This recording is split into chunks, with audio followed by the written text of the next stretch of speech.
మన భారతదేశానికి సంబంధించిన భూభాగాన్ని మన దేశం నుంచి విడదీసి ఒక మ్యాప్ తయారు చేసి దాన్ని అమెరికా విడుదల చేసింది. ఒక పక్కన మోడీ, ట్రంప్ చర్చలు నడుస్తున్నట్టుగా మనం మీడియాలో కూడా చూస్తూ ఉన్నాం.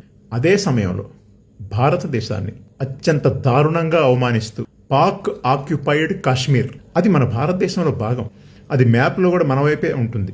దాన్ని అమెరికా వాడు మన నుంచి విడగొట్టడం అంటే అర్థం అది పాకిస్తాన్ది అని చెప్పటం.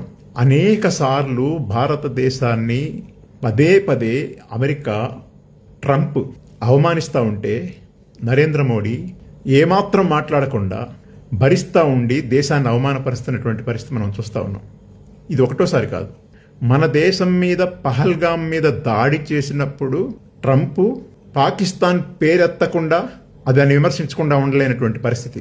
పాకిస్తాన్ పేరు చెప్పలేదు ఆయన. ఆ రకంగా కూడా ఆయన పాకిస్తాన్కి ప్రోత్సాహం ఇచ్చాడు. ఆ దాడి తర్వాత పాకిస్తాన్ ఆర్మీ చీఫ్ అసీమున్నీర్ని వైట్ హౌస్కి పిలిపించుకొని లంచ్ ఏర్పాటు చేసి ఆలింగనం చేసుకున్నాడు. ఒక ఆర్మీ చీఫ్ని అమెరికా అధ్యక్షుడు అతని వైట్ హౌస్కి పిలిపించుకోవటం అనేది ఎంత సమున్నతమైనటువంటి గౌరవం ఇచ్చాడు. అది మన దేశం మీద పాకిస్తాన్ దాడి చేసిన తర్వాత. ఆ సందర్భంగానే ఆపరేషన్ సింధూర్ నడుస్తున్నప్పుడు పాకిస్తాన్ మీద దాన్ని ఆపేస్తున్నట్లుగా తన ట్విట్టర్ ఖాతాలో ప్రకటన చేశాడు. అంతేకాదు, అదే పరిస్థితుల్లో 20,000 కోట్ల డాలర్లు IMF నుండి ఆర్థిక సహాయం అందేలా ట్రంప్ ఏర్పాటు చేశాడు. ఇలా చూస్తూ పోతే అనేక రకాలైనటువంటి అవమానాలు పాకిస్తాన్తో పోల్చి కూడా వచ్చి ఇవాళ అంతిమంగా మన భూభాగాన్ని మనకు లేకుండా చేసి చూపించినటువంటి పరిస్థితి మనం చూస్తూ ఉన్నాం. ఆర్థికంగా కూడా మనం చూస్తున్నాం.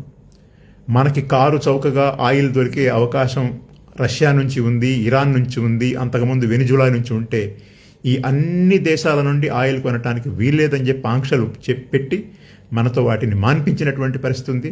ప్రపంచంలో ఏ దేశం మీద వేయనంత టారిఫ్లు మన దేశం మీద వేశాడు. చైనా మీద వేయగలిగాడా? కాబట్టి ఈ రకంగా మనల్ని బాగా లోకువగా చూస్తున్నటువంటి పరిస్థితి ఉంది. దీనికి కారణం ఏంటని చూసినప్పుడు అంటే భారతదేశాన్ని పరిపాలిస్తున్నటువంటి నరేంద్ర మోడీ ప్రభుత్వం పదే పదే అమెరికా ముందు సాగిలపడి లొంగుబాటు ప్రదర్శించడం వల్ల ఈ రకమైనటువంటి పరిస్థితి వచ్చింది. ఇది భారతదేశానికి చాలా అవమానకరం. దీన్ని మనం నిరసించాల్సినటువంటి అవసరం ఉంది.